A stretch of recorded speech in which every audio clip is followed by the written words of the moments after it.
Why Meghan? Well, because she posed a challenge to the royal family, and she's a fascinating person. I mean, she's a person who started from nothing and has become a world global star. And that route to the top has never really been properly reported and examined and investigated. When I was pregnant, and Harry says, oh, there was a little discussion before we got married.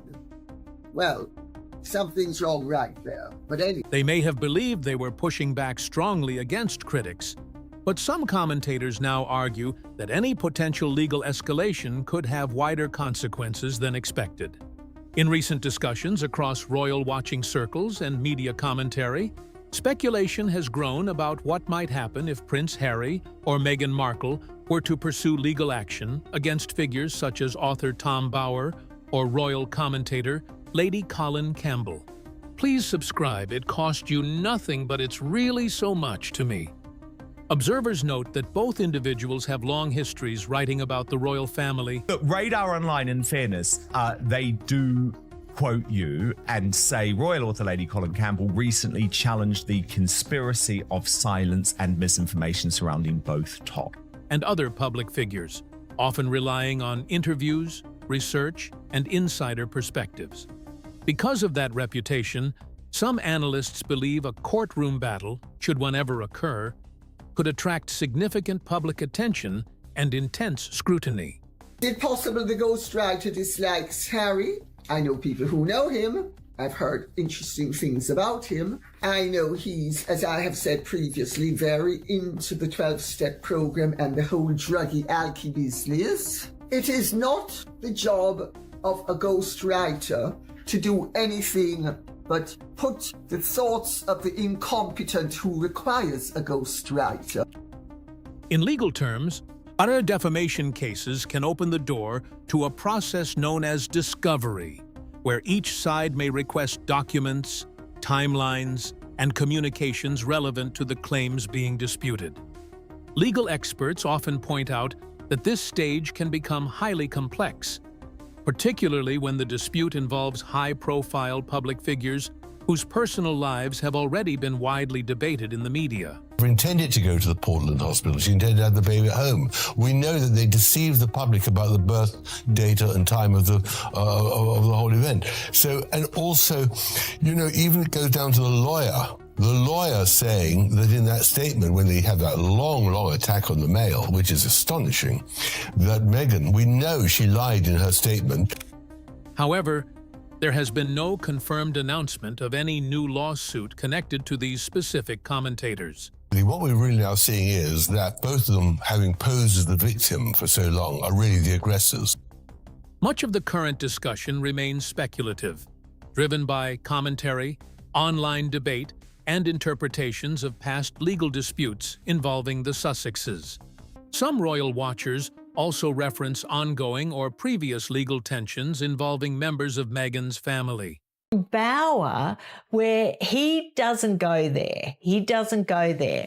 But he does go there as far as the fact that they wanted to keep the birth private and all the secrecy around that, and even the fact that... And suggesting that court proceedings, when they occur, can bring new questions and narratives into the public arena.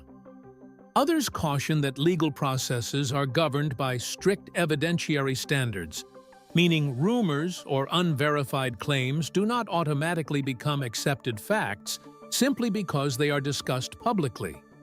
At the same time, supporters of Harry and Meghan argue that strong legal responses can be necessary when public figures believe their reputations are being damaged. Samantha only called herself Markle when Meghan was engaged to Harry, which Samantha says is a total lie. Interestingly, Samantha also says that Meghan's story about having a Ford Explorer where she could only get in through the boot was also untrue. She goes through a whole load of Meghan's lies. So by July, that is what the judge has said, these depositions, this cross-examination of Meghan will take place for the trial to start in October. So Meghan really has a problem because until today, her lawyers have been saying this is so ridiculous, we refuse to even engage with Samantha Markle. They stonewall. Critics counter that litigation can sometimes prolong media cycles and keep controversial topics in headlines longer than intended. For now, the broader story remains one of perception, reputation, and the unpredictable dynamics of high-profile disputes. Royal commentators, journalists, and audiences continue to watch closely, all aware that any confirmed legal move, if it happens, could reshape the narrative in significant ways. Until official filings or verified statements emerge, much of what is circulating remains part of an ongoing public conversation rather than established legal reality. Choose people who don't want to be written about on the whole, whose lives are shrouded in mystery, and they want to hide their secrets. And I just love digging away to find out what they don't want us to know. I wrote 4 years ago a book about Prince Charles, and it was a story about how he had rehabilitated himself after Diana's death, and how Camilla also had to be rehabilitated. And it was a #1. It was a fascinating story. So when Meghan came along into the scene, I just thought, this is fascinating. How is this going to play out? To tell the truth, I spoke to very few friends of Meghan because she put a fatwa on anyone talking to me who she could. So I sent off dozens and dozens of emails to her friends, and most of them didn't even reply. And obviously I spoke to her father, who loves her still very much, and said, you know, in the end, whatever she is, she's still my daughter. You can't beat the real story. I mean, that's the excitement of writing these sort of books, that in the end, nothing beats the truth, the real fact. Royal commentators and online observers have continued debating the circumstances surrounding the births of Prince Harry and Meghan Markle's children, often pointing to differences between their approach and previous royal birth announcements. Traditionally, royal births in the United Kingdom have involved a high degree of formality and transparency. In past cases, the names of senior doctors or consultants were publicly released, and official notices followed long-established conventions that helped reduce speculation. She brings up the very interesting point that at the time when these rumours first started to come up and appear, that they were the realm of the conspiracy theorist, and that Lady C does not consider herself a conspiracy theorist, so she paid them no heed at all. In the Sussexes case, some commentators argued that fewer public details were provided than many royal watchers expected, which in turn encouraged further questions online. Another strand of discussion has focused on Meghan's public appearances during pregnancy. Some retired medical professionals quoted in commentary have said that certain photographs looked unusual to them, particularly in relation to the appearance and positioning of her baby bump. Others have pointed to specific public moments. The whole description she does of the Portland hospital, the birth, that was completely fabricated. We all know. Such as appearances at fashion events or occasions when she crouched while wearing high heels, as examples that fueled online speculation. However, no verified medical evidence has been presented to support broader claims drawn from these observations. And medical experts generally caution that pregnancy can look very different from one individual to another. And a further point raised by critics concerns the wording used in public birth announcements. Some commentators, including Lady Colin Campbell, have argued that the phrasing, "born for the Duke and Duchess of Sussex," is unusual when compared with more traditional formulations such as "born to." In her interpretation, that wording could imply something significant. Either Archie or Lily, and it needs to happen. They need to prove that those children, Meghan and Harry, are not entitled to privacy in this matter. And their privacy is trumped by our right to know that no bastard is going to sit on the throne of this country. All Harry and Meghan need to do is prove to us that she popped those babies out. And that's all they need to do. And if they don't, it is unfair on the children. It's also unfair on the royal family. Others maintain that differences in wording can simply reflect drafting style or changes in communications practices and should not automatically be read as evidence of anything more. Tom Bower's reported research into hospital records has also been cited in these discussions. Commentary around his work suggests that his team examined references to Portland Hospital in London and Santa Barbara Cottage Hospital in California, both frequently mentioned in connection with the births. According to those accounts, they did not find the kind of publicly available documentation some people expected. It was thought by some people that Meghan was too big for, well, I suppose her first baby, and also too big for the fact of only having one child. And she seemed to be too big at the wrong time, or like suddenly. That absence has continued to fuel speculation online, though it is worth noting that hospital and medical records are often protected by strict privacy rules and are not generally accessible to the public. Another moment that has drawn attention from online commentators is a brief exchange during an interview in which Prince Harry remarked that the baby had changed so much in 2 weeks. It's a case about whether you think the birth was real, whether you think there was a surrogate, whether you think Meghan was wearing a moon bump. The fact is, Harry and Meghan lied. Buckingham Palace lied on their behalf. There was a complete cover-up over the birth of Prince Up. Why is she always clutching and holding onto her belly? Is she trying to hold something in place? And that sort of feeling and sentiment started to grow. Only for Meghan to quickly say, 2 days. The comment passed without follow-up at the time, but critics later pointed to it as another detail they found curious. Supporters, on the other hand, argue that small verbal slips in public appearances are common and do not necessarily indicate anything meaningful. More recently, attention has shifted toward the possibility of legal action. Conversation, I'm told and I believe, was very early on in their relationship when Harry is bowled over by Meghan, is desperately in love, and already is talking about marriage. But long before their engagement is even announced, let alone they're married and she's pregnant. And he's sitting in Clarence's house with then Prince Charles and Camilla.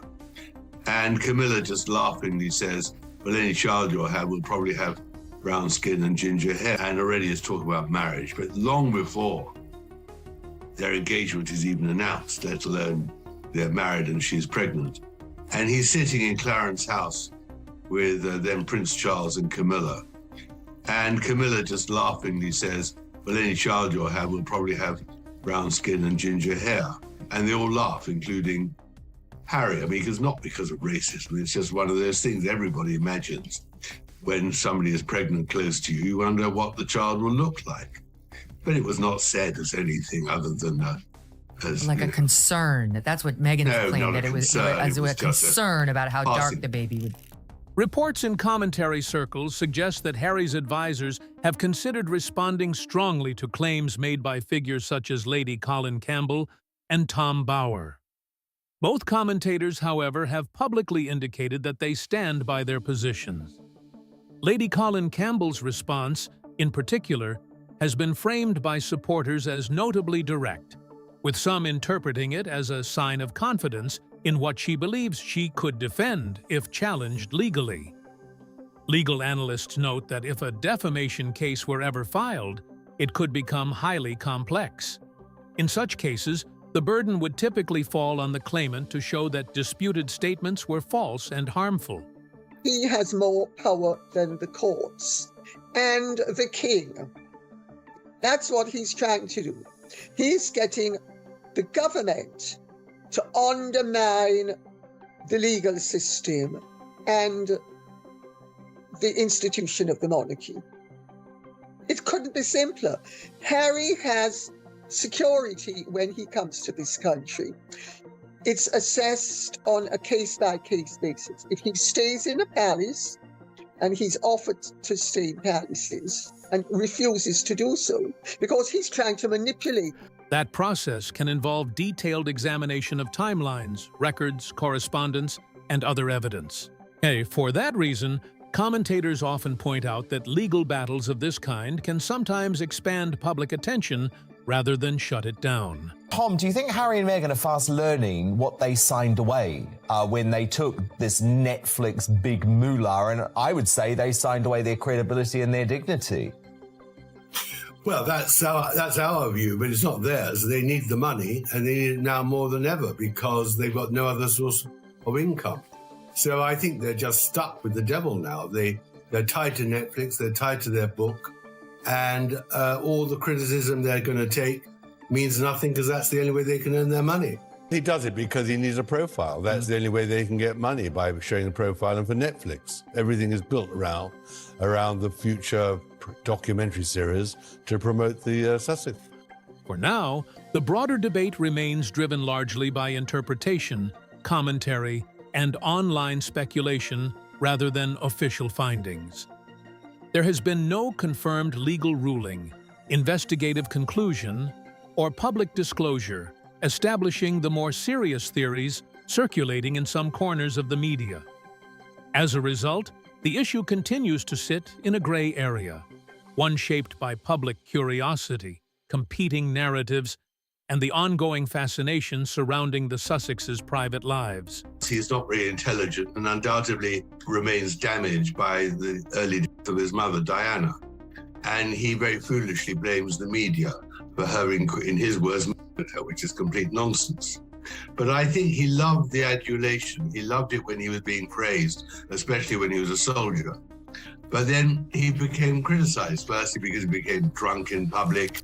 I was shocked to hear that. I mean, is that who he is?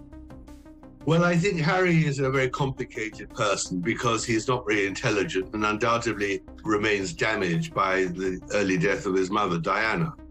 And he very foolishly blames the media for her, in his words, murdered her, which is complete nonsense. But I think he loved the adulation. He loved it when he was being praised, especially when he was a soldier. But then he became criticized. Some media commentary and online discussions continue to focus on whether Prince Harry might pursue legal action against critics and authors who have made controversial claims about him and Meghan, Duchess of Sussex. Observers note that in previous disputes involving press coverage, some stories about Harry did originate in newspapers. I personally think there are times when he should have. You are absolutely right. The book is littered with inconsistencies and anomalies, where Harry is on the one hand raging about people and how terrible they are because they are doing to him exactly what he is doing to someone else. But he's a wonderful person. But they're terrible. He had to admit that actually those stories had been published by other newspapers, days prior, and that's where they got the information from. Or the fact sometimes the palace released information themselves and Prince Harry wasn't aware of it, or the fact that it was just sources and friends or people close to Prince Harry, or were attributed to unnamed sources said to be close to royal circles. At times, palace communications strategies have also shaped how information reached the public. In any future legal case, however, analysts say the focus would likely shift away from media narratives and toward formal legal procedures. One key element frequently mentioned by legal commentators is the process known as discovery. In civil litigation, including defamation cases, both sides can request documents, communications, timelines, and other material they believe is relevant to the dispute. Harry doesn't have the brains, and Meghan has the ability. Not enough brains to have figured out that being too clever by half is stupid by whole, but enough brains to think, well, I'm so clever, I can outsmart everybody. And anybody who gets to see what I'm about, sorry, I forgot, the hands have to flash. After all, she is a member of, well, isn't she the woman from La Mancha? Windmills everywhere? You notice she's gone quiet on Instagram for about a month now. There was a whole load of postings when she was pushing the narrative that I'm a great success, If she hasn't had the children herself, or Harry hadn't been involved, then they can't be in the royal line. They have to have royal blood, those little ones. Without that, there's no chance of them becoming a member of the royal family. Because of this, lawsuits can sometimes bring greater scrutiny and disclosure than public statements or media interviews alone. As this possibility is one reason why reactions online have been strong. Comment sections and talk show debates often feature the same suggestion. She's actually composed again, and never talks about it. I mean, the whole problem she found with this last Vanity Fair issue, the hustle issue, is that she couldn't control the content, and she is somebody who believes, understandably, she's got to control everything down to the last full. That's why I think, I think Tina is a great journalist, and perhaps she has inside information. I don't see how the Sussexes can give up both the Netflix and the book deal. They won't be living in a Montecito cottage. They're more likely living somewhere in downtown LA, in a little hovel. That's their problem. They're stuck now. But, you know, the truth is about them that disputed claims should be tested in court rather than argued through press releases or commentary. In a courtroom setting, witnesses answer questions under oath, and testimony becomes part of the official record, a dynamic very different from the controlled messaging typical of media appearances. That has always been her motive. She's money obsessed and always has been. And that is why she married Prince Harry. Her great surprise and disappointment was to discover that Prince Harry had very little money. She imagined he'd be worth hundreds of millions, if not billions. And she's having to make up for it now. What I discovered was, of course, that she was hunting for a man in England from 2013 onwards, when her marriage had crashed and she couldn't find anyone in Canada at the time. And she wanted wealth and she wanted fame. And she targeted, there's no doubt she targeted. At the same time, supporters of the Sussexes argue that legal threats or challenges are a standard response when individuals believe they have been defamed or unfairly targeted.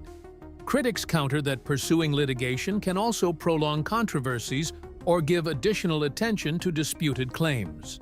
The royal household has largely maintained its traditional stance of not engaging publicly with speculation. Always looked at it more as, oh, she landed this prince, that's what she was out for. We know that she was hunting for someone of wealth, of notoriety in Great Britain, and she landed, you know, the biggest you could land. But it worked the other way too. He was feeling irrelevant. She comes along. She's a, you know, somewhat well-known person, or at least that was his impression. And she's mixed race. She could elevate his star as well. It worked both ways. Well, you're absolutely right. I mean, what I discovered was, of course, that she was hunting for a man in England from 2013 onwards. When it was a dreadful thing to do, and actually completely wrong. He is quite hard and harsh. Like, why lie? It was just so truly, truly bizarre. Short, carefully worded statements emphasizing privacy or declining comment have been the norm. This approach reflects long-standing institutional practice, but can also leave space for continued public debate. Part of the wider interest in these discussions relates to the historical framework of British royal succession law, which has long included the principle that heirs must be born of the body. Harry is definitely delusional. He's always had tendencies to delusions. We need to cut him some slack with the possibility, as I have said before, that he might have been born, shall we say, handicapped. Certainly, he's no brain box. On the contrary, it doesn't help that he doesn't have a mind to be in with, and that he's out of the mind he doesn't have. But the impertinence, the arrogance, is truly beyond belief. Because really, what did that dowry offer constitute? Oh, it was meant to give the message that, oh, I want to be wonderful I don't want to upstage her or Big Willie, but I need you to know how important I am. So I will make the offer as if Harry and Meghan's engagements are now going to set the agenda for the royal family. Constitutional scholars note that while such rules exist, any questions affecting succession would require formal legal or governmental processes to be considered, not simply media speculation or commentary. To date, there has been no official indication of any legal challenge regarding the Sussex children's status. Old commentators also sometimes point to the limited public visibility of Archie and Lilibet, compared with the more frequent appearances of Prince William and Catherine's children. Some interpret this as a strategic choice by the Sussexes to protect their privacy, while others see it as contributing to ongoing curiosity. Suggestions circulating online, such as calls for DNA testing or other forms of proof, remain part of speculative discourse rather than established legal requirements. Experts emphasize that personal medical and family matters are generally protected by strong privacy norms, particularly when minors are involved. For now, the situation remains largely hypothetical. Lady Colin Campbell and Tom Bower have publicly indicated they stand by their reporting and commentary. While there has been no confirmed filing of a new lawsuit directly addressing the most recent claims, legal analysts continue to observe developments cautiously, noting that if any case were formally launched, it could reshape the public conversation by moving it from media debate into a structured legal arena. Whether Prince Harry will ultimately choose that path is still uncertain. Until any concrete legal action is taken, the discussion is likely to remain a mix of commentary, interpretation, and public fascination with one of the most closely watched couples in modern royal history.